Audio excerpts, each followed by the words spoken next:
It's critical for you to understand your sensors and the things that affect them, as they act as your eyes in the battle space. After all, you can't shoot what you can't see. But now it's time to learn how they actually work.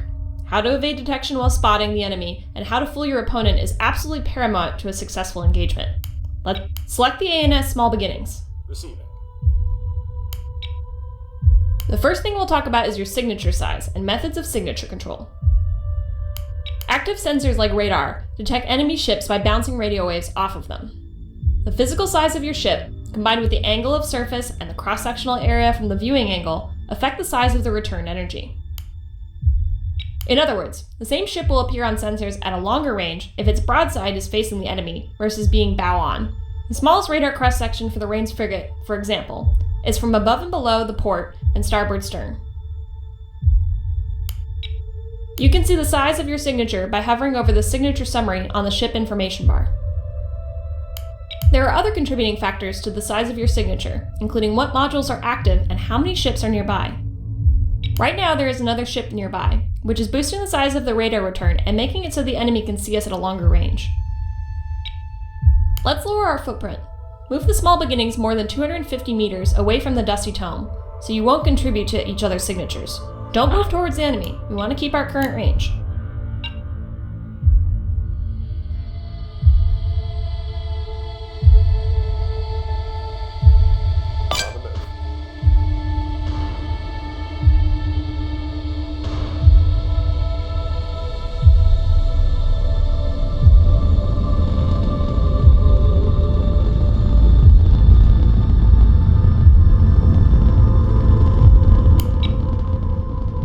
If you hover over the signature summary with your mouse, you will see the nearby ships modifier is gone, reducing our overall footprint. It's good, but we'll need to do better if we want to hide ourselves from the enemy. On the ship list, the yellow icon indicates that the ship is spotted by the enemy sensors and is being tracked. Similarly, a red crosshair here would show that the ship is locked by the enemy's fire control radar. We have a good set of tools to reduce our radar footprint even further. Let's see what we can do to shake the enemy off. This switch will toggle our radar systems off, greatly reducing our footprint. This switch disables our communication suites, which can provide a modest reduction in our signature size. Go ahead and turn off both of these now, and see how it affects our signature size.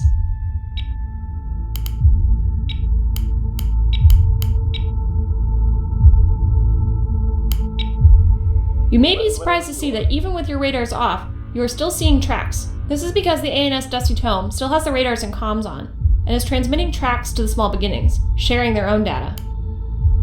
Hover over Signature Summary with your mouse to see how changing these emission settings altered your signature.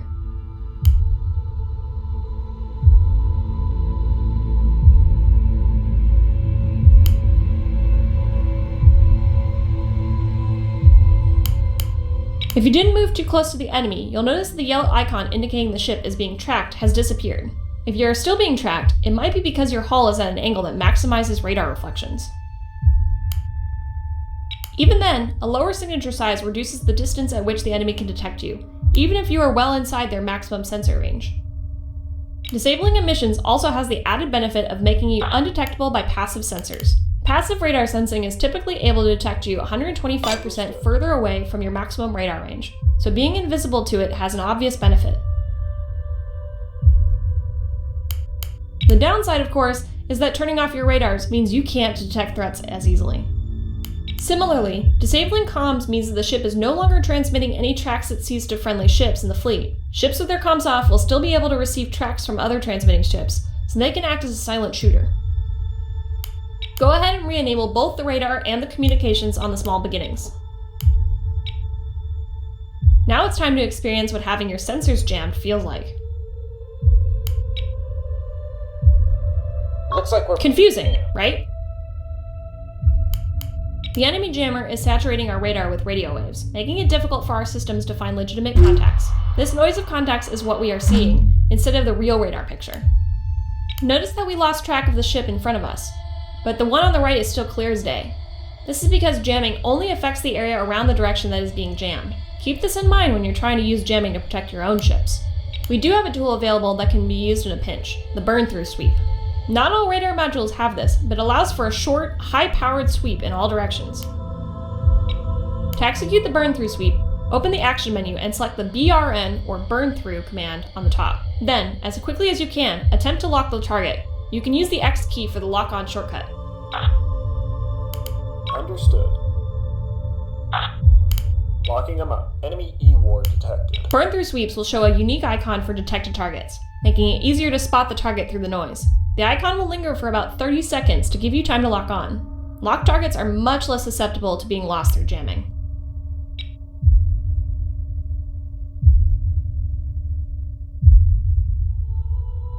That's it. Most of the time you'll be able to maintain a fire control lock in spite of jamming, but keep in mind that jamming power stacks, so a fleet with enough jammers active at the same time will break any lock. Because burn-through sweeps use a much higher power output, they also have the added benefit of being able to spot smaller, weaker contacts at a greater range. This is useful for finding small scout ships or approaching missiles. The downside is that the higher power output runs the risk of causing damage to the amplifiers every time you use it, so be careful not to burn out your radars. Your other option for burning through jamming is simply to get closer to the enemy, brute forcing your way in. Just try not to get sunk in the process. Jamming the enemy ourselves can be as easy as right-clicking their track and selecting our jammers with the EW weapons menu. However, these targets are far enough apart that they won't both be covered by the cone centered on only one of them. The A&S Dusty Tome is carrying a blanket radar jammer. We'll use that to jam both targets by catching them both in the jammer's cone of effect by targeting a position between both contacts. You can target a weapon on a position in space by opening the action menu by right-clicking in open space instead of on a track, and use the sphere widget to target a position between the two contacts. Remember to use the tactical view as it will give you precise bearings for positional targeting. Quiet. Commands on the line. When in the tactical view, you'll see each track's position projected onto the sphere of the widget. To blind both of them, aim for a point between those two projected positions.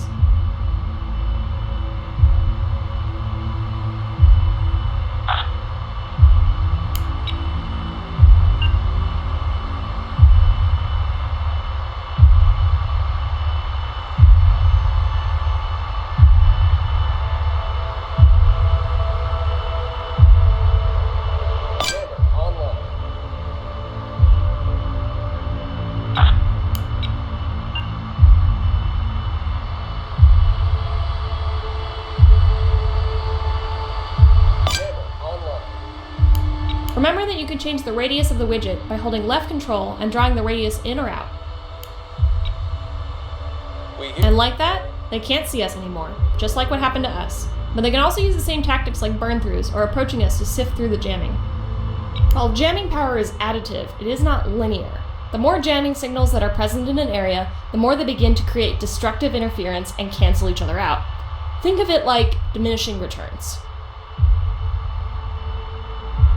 Even if you don't successfully jam the enemy's tracking of your ships, an active jamming signal will still reduce their sensor accuracy. This is particularly devastating for point defenses, which are shooting at very small, very fast targets and therefore require great accuracy. Using standoff jamming in coordination with your missile salvos will make them devastatingly effective. Let's try it. Fire off the missile salvo at the enemy ship ahead, and see how their defenses react with your jammer active.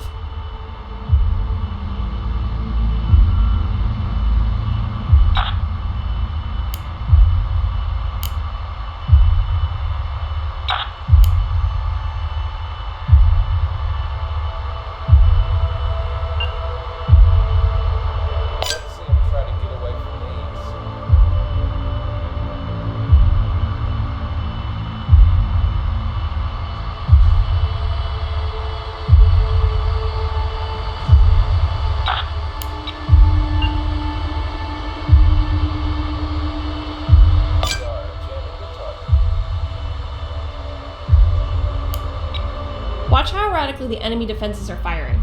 Point defense requires pinpoint precision, which your jamming is preventing by flooding their sensors with far too many faults. When using jamming to cover a missile attack, you'll still need to watch out for airburst point defenses like flak guns, as they don't require much accuracy. What are our orders? Most importantly, the blanket jammer has a 90-second firing time. This is to prevent the amplifiers from overheating and being damaged. Jammer online.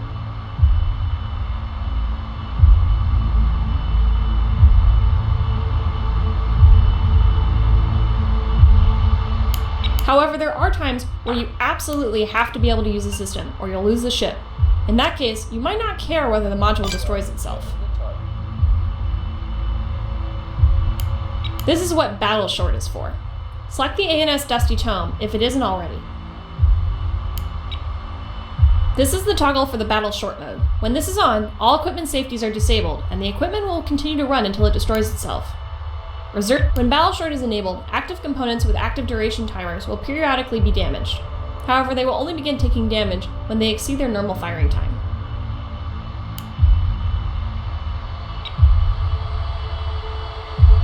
One last thing to note is that most electronic warfare modules are single-cycle systems.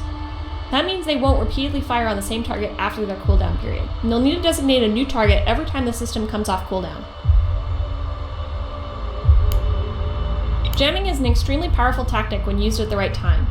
Use it to cover your retreat, confuse enemy fire, cover your missiles, and anything else you can think of.